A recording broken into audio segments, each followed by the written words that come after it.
Once you're done listening to this podcast, be sure to subscribe to the Science of Personality podcast, powered by Hogan Assessments, on Apple Podcasts, Spotify, Stitcher, or at thescienceofpersonality.com. Hosted by Hogan's Chief Science Officer, Dr. Ryan Sherman, and Hogan PR Manager, Blake Lapp, this podcast explores the impact of personality on life, leadership, and organizational success. Trust us, you'll love it. Welcome to The Accidental Trainer, a podcast where you'll hear firsthand stories and tips on how to start and grow your training career. Hello, everyone, and welcome back to another episode of ATD Accidental Trainer Podcast. I'm your host, Alexandria Clapp, and today we have with us Angela Stopper. Angela is the Chief Learning Officer and Director of the People and Organization Development Team at UC Berkeley People and Culture. Welcome, Angela. Oh, thanks, Alexandria. It's so fun to be here with you today. I can't wait to have our conversation. Yay, I cannot wait. The reason I reached out to you is because you delivered a session at ATD 24 in New Orleans that was very popular, very well attended, one of the top attended sessions about succession planning.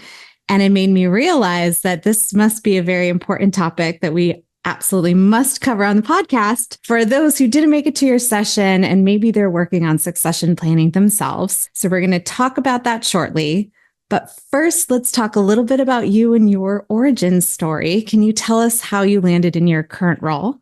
Absolutely. So when I went to college, I'm a first-gen college student. So nobody in my family had been to college. And, when I picked my major, I decided I should do marketing because I knew I wanted to do something in business because that's what people in television did. And that was as much kind of a role model of college as I had. And I went to Penn State. They have an amazing international business program where you can get a dual degree and you get to spend a semester in an international country. So I am a marketing and international business major. And while going to Penn State, because again, first gen college student, I was paying for it myself. I was working at, can you believe, a telemarketing firm. I wonder how many of your listeners even remember what telemarketing was, but I was working at a horrible telemarketing firm and just not loving life. And one of my professors took an interest in me and started to mentor me and said, you know what, why don't you come work for our executive education team? We're looking for someone to help manage one of our programs. I had no idea what executive education was. And I said, that sounds great. So as a junior at Penn State, I started working for Penn State Executive Education. And then when I graduated, my manager was leaving. And so I earned the job of the director of operations and was there for a number of years. And while there, again, I had a manager who took an interest in mentoring me and helping me and coaching me and said, you can make a career out of this. You can do workforce education as a career. And Penn State had a wonderful master's program, PhD program. Fast forward through a lot of work and a lot of energy and a lot of tears and a lot of support, I ended up with a PhD in workforce education from Penn State. After that, was recruited to UC Davis to help set up their executive education team. I was there for about 4 years. And then really after 20 years of doing revenue generating executive education, workforce development and strategy for external companies, I decided I wanted to turn all of that knowledge inward and start doing that kind of work for a company that I worked for. But I had this kind of existential crisis. I wasn't ready to leave higher ed because the public research university land grant system made me who I am. I have a lot of respect for the work that we do in the public research higher ed institutions. And as would have it, there was a chief learning officer job available at UC Berkeley. And so I applied, I met the CHRO. She saw my vision, I saw her vision, it all worked out. And so I've been at UC Berkeley as their chief learning officer now for almost 8 years. I've never done marketing or international business officially, but I do marketing and international business every day. So I still say my undergrad, really popular as a internal learning consultant for my organization. That marketing degree still comes in handy. So total accidental path into learning and development, but the past experience still handy. Oh, definitely. I feel like marketing is one of those ones, psychology, and also like theater and dance or performance or some type of arts. Those all seem like very transferable and relevant skills that folks have that background and then somehow end up in L&D. I also love, I can't help but notice that you gave a few shout outs to some folks who mentored and coached you along the way. So it's cool that that was part of your storytelling as well. Yeah, it's so important, particularly for our first gen or students or maybe non-traditional students who don't have the lived experience of knowing how to navigate the higher education world. You can think of the same thing when you think about corporate institutions as we're onboarding employees, helping those folks who maybe haven't grown up in a space. My mom was a factory worker. My dad was a coal miner. All of my cousins still work in the mines. I had no concept of college or professional or office other than what I saw on television. So those mentors and champions and supporters, boy, do they make a difference. If you have those folks in your life, I encourage you to reach out to them and thank them and pay it forward. Do that for the folks that are in your life. That is beautiful advice. And I can't help but think that that ties in really nicely with our topic today, with succession planning, just because, you know better. I'm going to pass it over to you very quickly. I feel like there's sometimes some baggage, some outdated mindset around succession planning. So maybe this is why it was such a popular session and so many people came to see you talk about it at ATD, where there's definitely seems to be some component of mentors and helping someone coach along and see a pathway maybe that they don't know exists or doesn't exist yet, but could in an organization. So let's start with where most organizations are at. Why are they following what maybe some would say an outdated succession planning practice? And what's the problem with that? I think what happens a lot is we often do to others what has been done to us. It's hard lessons to break. I'm sure you've heard people say things like, well, we've always done it this way, or that's just the ticket to entry. That these are just the things that you have to do. This is what I did to get here, so you should have to do these things to get here. And, there's no malice and there's no judgment in that. And at the same time, if we want to be future ready and able to answer to the environment in which we're sitting, I think we need to get out of those habits. They're really habits. And we've been in certain workforce habits since the Industrial Revolution. One of the silver linings of COVID is, in my opinion, it made us reevaluate some of those habits. Does everybody need to be at work from 8 to 5? Because in the olden days, you did, right? Everybody needed to be on the line in order to produce the widget at the same time. There's lots of habits that we get into, and then we just perpetuate them because we can't see a future where maybe those could be different. So when I think about succession planning, kind of 1.0 historically, I think what people really did was think about it happening at the very top of the organization. So maybe the CEO had a succession planning strategy, and it was thought of kind of as passing the baton or grooming. I hate that word, grooming someone so that they would be ready for that top level position. It focused on high potentials. I don't like that word either. It was done kind of in a room where people maybe came together and did a 9-box and thought, who are our high potentials and how are we going to help them become the next CEO? All of those historical things worked, and they worked in the environment that we were living in at that time. The environment is different and the world is different.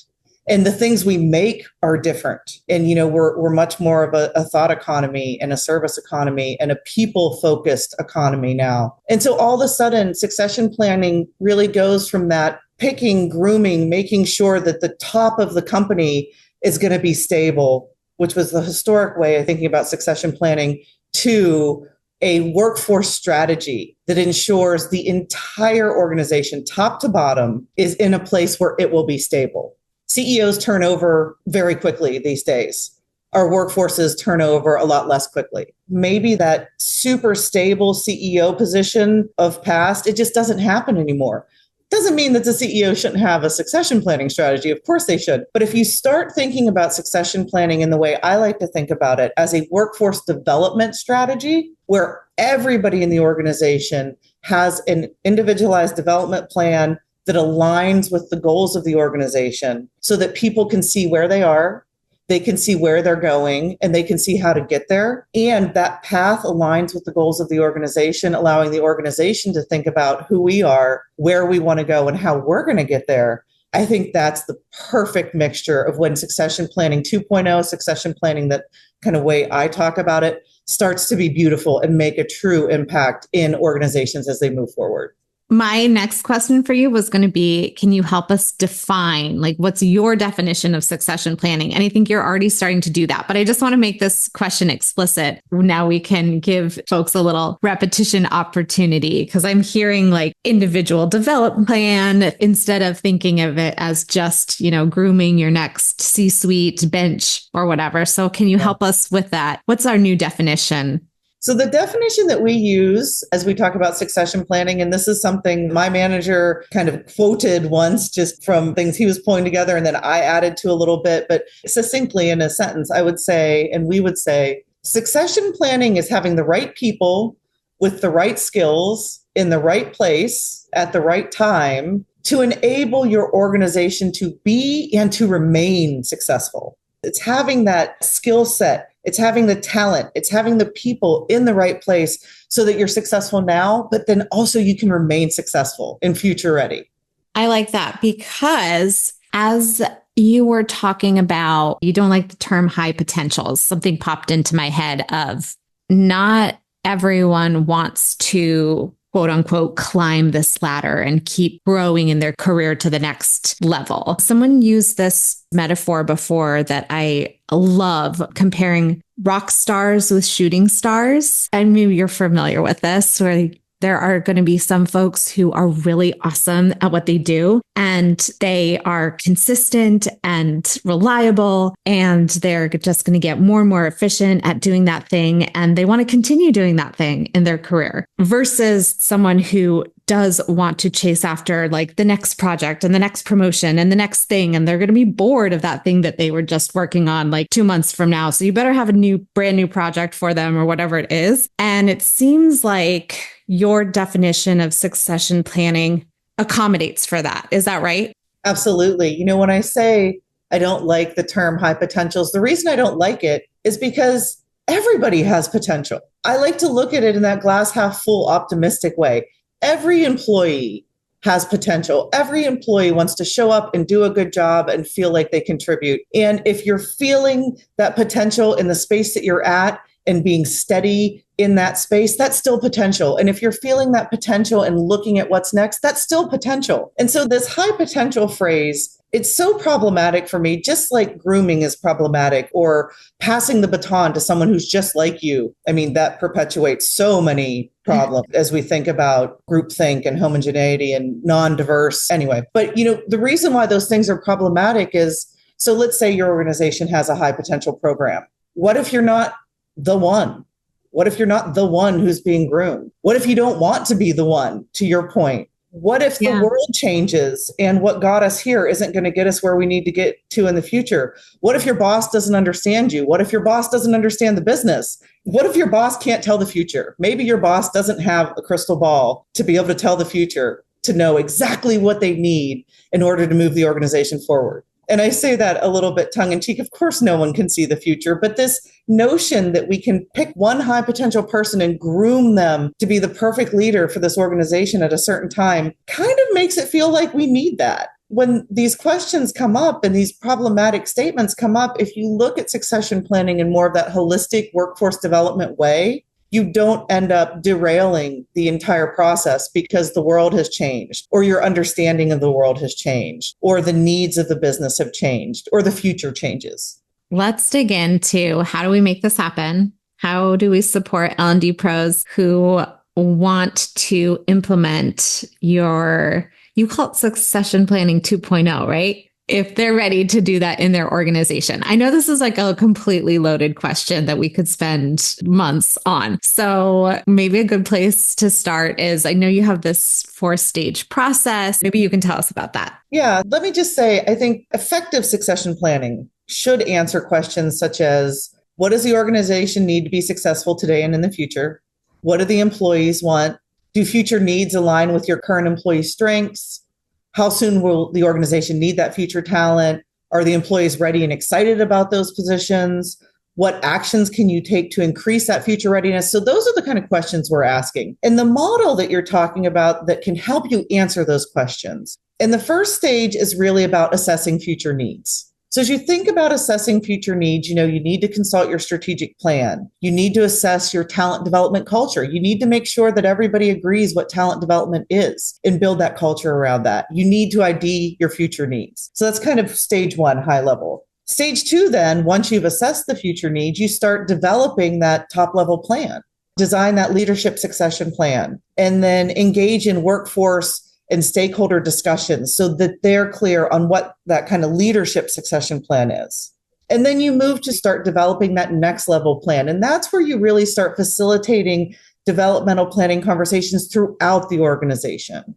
You start incorporating business objectives that are aligned with the talent development initiatives that involve everyone. That's when you start really digging in and moving this from something that happens just at the very top to something that becomes organizational to, again, assess the future needs, make sure your top level set, and then make sure your next level set.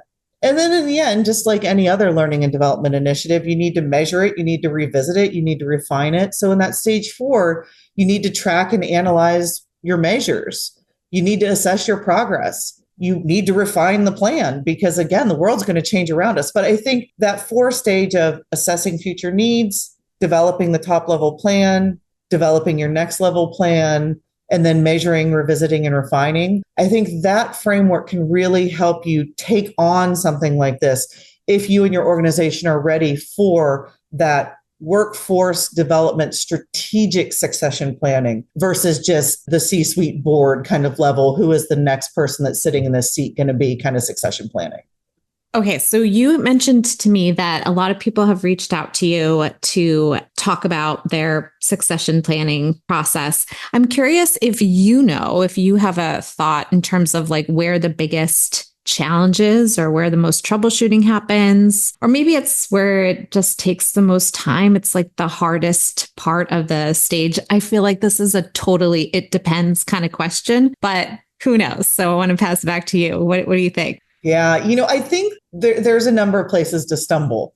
Change is hard. We just need to know that. Change takes time and it takes communication and it takes shared language and shared understanding. So if your organization isn't used to doing succession planning in this transparent, full organization kind of way, there's going to be a little bit of education up front.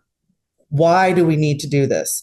And as we think about those conversations, we need to engage those most senior leaders because everybody in this model has a job within succession planning. The top leadership, they need to develop and communicate a strategic vision. They need to provide institutional support. They need to provide budget. They need to set the course for the future. And then the middle managers, the people managers, they need to be able to assess the skill needs and the gaps and the opportunities.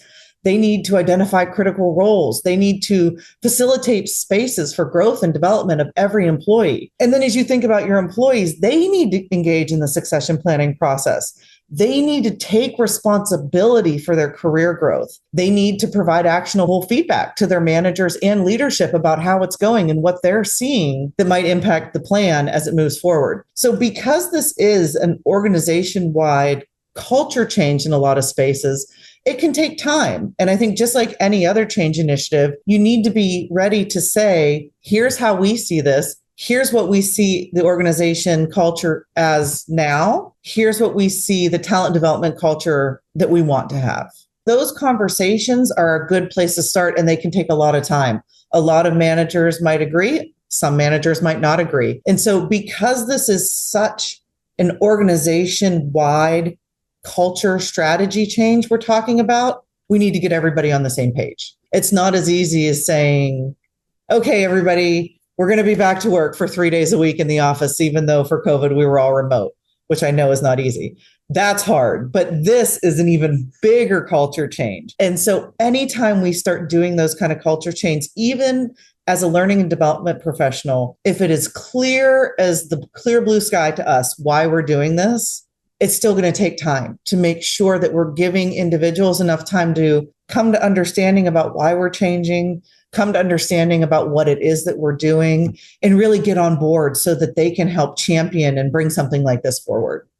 You're taking the words right out of my brain because my next question, it sounds like you're describing this distributed responsibility. Mm-hmm. There's things happening at the top, the middle managers, the individual contributors all need to play a part, have some ownership, which sounds difficult. It would feel easier, right? To be like, this one person or this task force is in charge of leading the change. And then it made me wonder, well, maybe you grab some champions at each level to help make it happen. Again, I'm starting to think very tactically. If I was to do this and I'm trying to clear out the calendar and make it happen and think through like where we're going to get stuck and what's going to make us succeed. You talk about change management and culture, but I kind of want to dive deeper into how do you get those champions at each level, making that happen at an organizational level? One of the things that we did is we created a toolkit.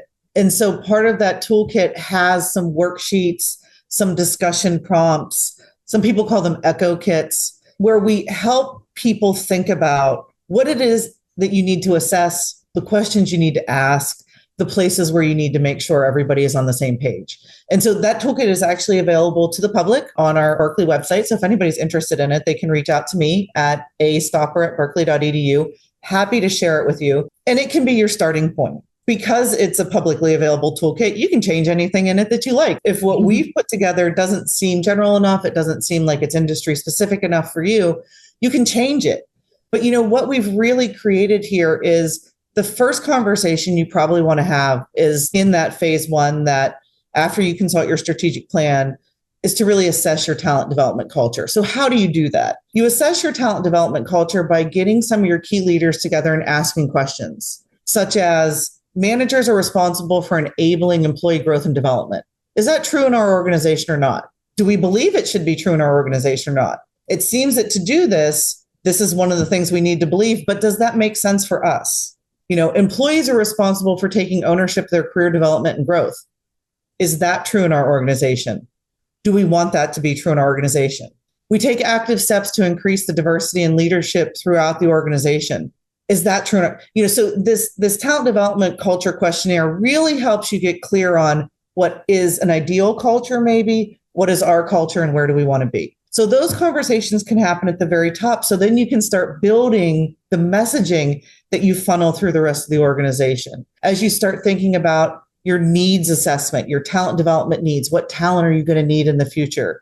As you think about how are you going to develop the people to have that talent that you need in the future?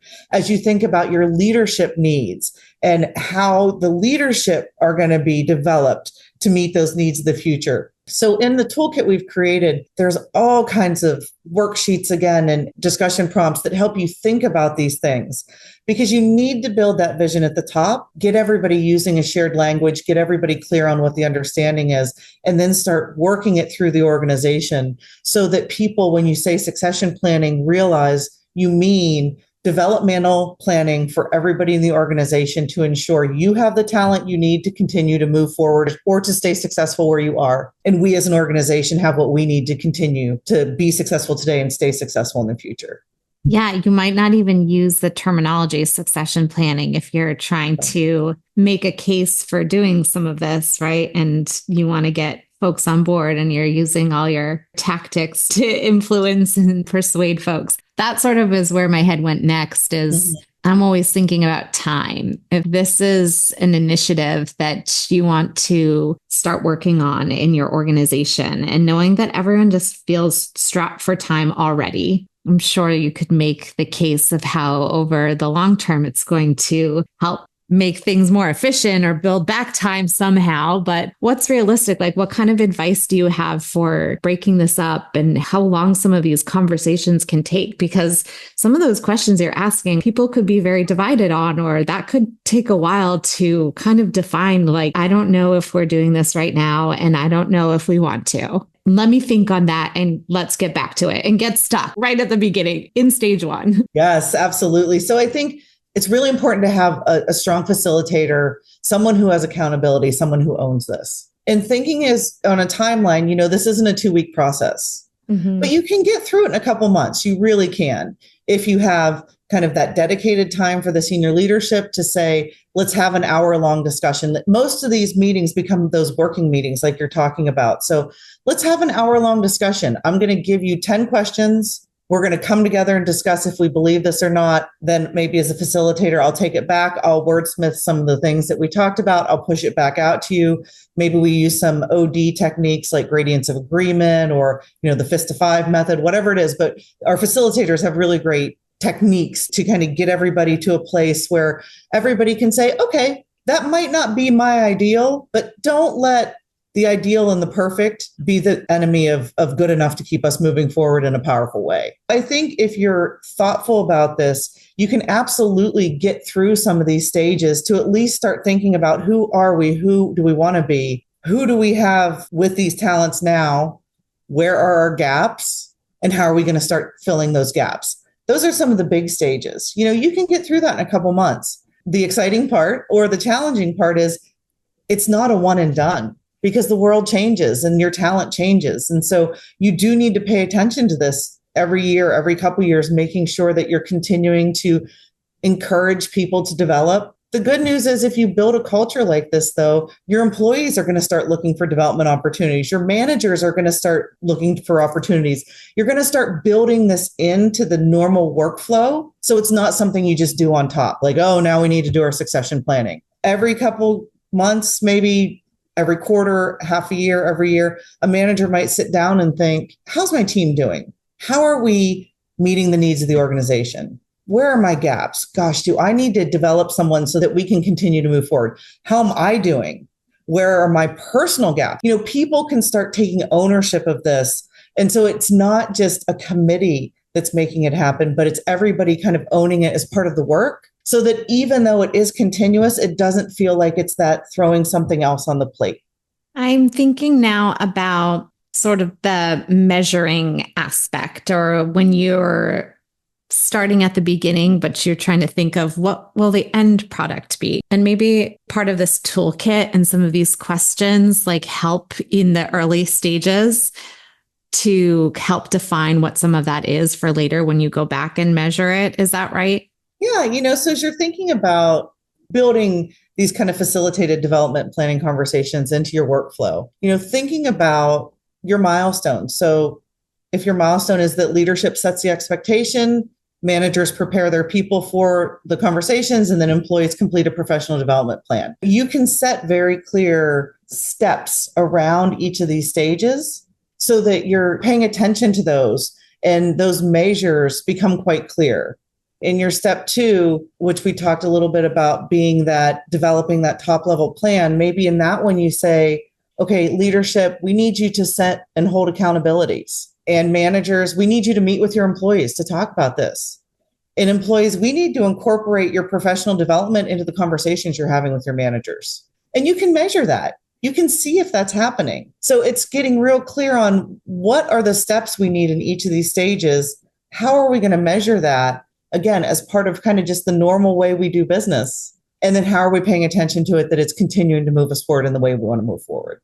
I know you have a really cool toolkit that you've mentioned. What have we not talked about here that I told you I've never led a succession planning developmental plan strategy as robust as anything that you're talking about. So total novice here. I am wondering if there's just something that we have to make sure to include for our listeners who are probably already doing this work and maybe are the ones who are going to be helping to rebrand and reimagine and leading this overhaul in their own organizations. But I think one of the things we need to make sure, and maybe this is selfishly as a learning and development professional, we need to make sure that as we talk to folks about this in our organizations, we're linking this succession planning with talent development, with workforce development. So succession planning isn't just hiring an executive recruiting firm who's going to bring in the next top talent for you. It can really be about making sure that your learning and development shop, your organization development shop, whatever you're calling that, your human resources, making sure that organization is tapped into the business in a way that they are helping to make sure the business is reaching its strategic business goals. Because as we talked about earlier, workforce is such an important asset that organizations have. The people in the organization that are doing the work are so critically important. So, thinking about how are we making sure our learning and development team has the resources and the skills they need to make sure that they are thought partnering with our most senior leadership to understand what the business needs are, what the business goals are, where the business wants to be in the future. And so that we can start developing that talent internally and start showing employees what that path to their future success is, be it staying in their same role, continuing to develop their skills so that they can stay successful in that role as it changes, as most roles do, as the world changes, or as they can have that growth plan. So I think there's a really, really intrinsic link here between our most senior organization business strategy and our learning and development workforce strategy. And if you can bring those two things together and make sure that people see you as a thought partner, as a champion, as someone that can help the organization continue to be successful, I think that's where the real magic happens. Well, I love this, Angela. Thank you for giving us a high-level version of some of the wisdom and the strategies and nuggets that you shared at your recent session. I'm so excited for us to be able to share some of those resources. Like you mentioned, that toolkit that folks can get their hands on and just work through. It's pretty long, has a lot of pages to it, and knowing that they can kind of customize it, but kind of hit the ground running is pretty exciting. And one thing to think about, you don't have to do the whole thing. If you just start having these conversations, if all you do is change succession planning from being something that is done in the dark behind closed doors that no one understands to something that is more visible, something that people can understand and see themselves in, if you just do those couple steps, it will pay off. If you just start talking to employees about why they need to care about their development and why you care about their development, it will pay off. So, people can do this work front to back, or they can do bits of it that fit for their organization. Anything I think that we can do where we're encouraging managers and employees to talk about development, to talk about what they want and what they need and what they envision and what they hope for, anything we do in that space is going to pay off. And so all of this work can be long and hard and, very, very involved. And it can also be just pick a couple things, pick a couple of those low-hanging fruit and just get yourself started. Because just changing the way that people think about this, changing the way that people think about how their organization cares for them and wants to develop them is going to have a payoff for the organization in the end. If you think about turnover, if you think about time to hire, if you think about training up new employees, all of these things are positively impacted if you're growing and developing the team that you have. It did make me wonder if a way to kind of get the ball rolling is to start with a specific team or department. Mm-hmm. And it's not this organizational wide initiative at first. And then maybe there's some lessons learned there or something that helps to maybe build up those champions to then roll out something at a bigger scale. Exactly. 100%. If you can do a pilot and show a success story, just like in back to marketing, our early adopters, people are going to watch that. And if it works, they're going to be like, ooh, I want to play with that. And there'll be people who are a little more reticent to do it. And that's okay. If you can get some people that will champion it, showcase how it works, showcase that it's not that scary, that it's not going to take 7,000 hours of their day, you can start small and start capturing those successes and start making change in the organization that way. Well, I know we could keep talking about this, but we'll shift gears for now and shift back to focusing on you. Do you have any learning goals or anything that you're working on getting out of your comfort zone lately? It's such a fun question. So obviously answer is always. I think growth mindset is so important. I think we always need to be growing and developing. So just so if you're listening to this podcast 20 years from now, because we will both still be very famous and wonderful at that time. It's 2024. So of course I'm thinking about AI because that's what everybody is thinking about right now. But, thinking about AI, I think is really, really powerful right now. I'm still thinking about burnout and I'm thinking about making sure people are engaged. I'm thinking about learning different ways of thinking about the live work experience. I think there's a lot of really, really interesting things coming out right now around the neuroscience of learning. We're every day understanding the human brain and the human soul and the human body more and more. And so learning about humans and what makes us excited and what makes us feel successful and engaged. And at the same time, learning about AI and learning about technology and learning about how we can enhance the live work experience for the humans using technology, helping to make things easier, faster, better, more efficient, more effective. Those are the kind of questions that I'm thinking about right now. And how can listeners keep up with you and your activity? So one of the good things about having a very unique last name, my name is Angela Stopper, Stopper. I'm pretty sure I'm the only Angela Stopper in the country, in the United States, maybe in the world. If you Google Angela Stopper, generally you end up with me. So if you go on LinkedIn, you look up Angela Stopper, that's generally me. So, reach out, connect. I'd love to continue the conversation, to hear what you are doing in your organization, because I think that's such a powerful thing that ATD does. It brings people that love the talent development space from all around the world, from all around the industries together to talk about the things that we share and to talk about what we can learn from each other. So I would love to connect with anybody just to hear your story, hear what your organization is doing in the succession planning space or in AI or in the science of well-being and work. Yeah, connect with me on LinkedIn and let's keep the conversation going. Awesome. Well, thank you so much, Angela. Thank you for having me. It's been such a pleasure to talk with you. I hope that your listeners got a nugget or two that they can kind of start thinking about this, even if, as we mentioned, doing it small, start thinking about this just a little bit differently within your organization and building that opportunity for everyone to see themselves in the succession planning of your organization. It's going to be a powerful change. Thank you to our sponsor, Hogan Assessments. Thanks for listening to this podcast from the Association for Talent Development. Be sure to check the show notes for resources mentioned in today's episode. And if you found the show useful or insightful, please be sure to like, subscribe, and share it with a colleague.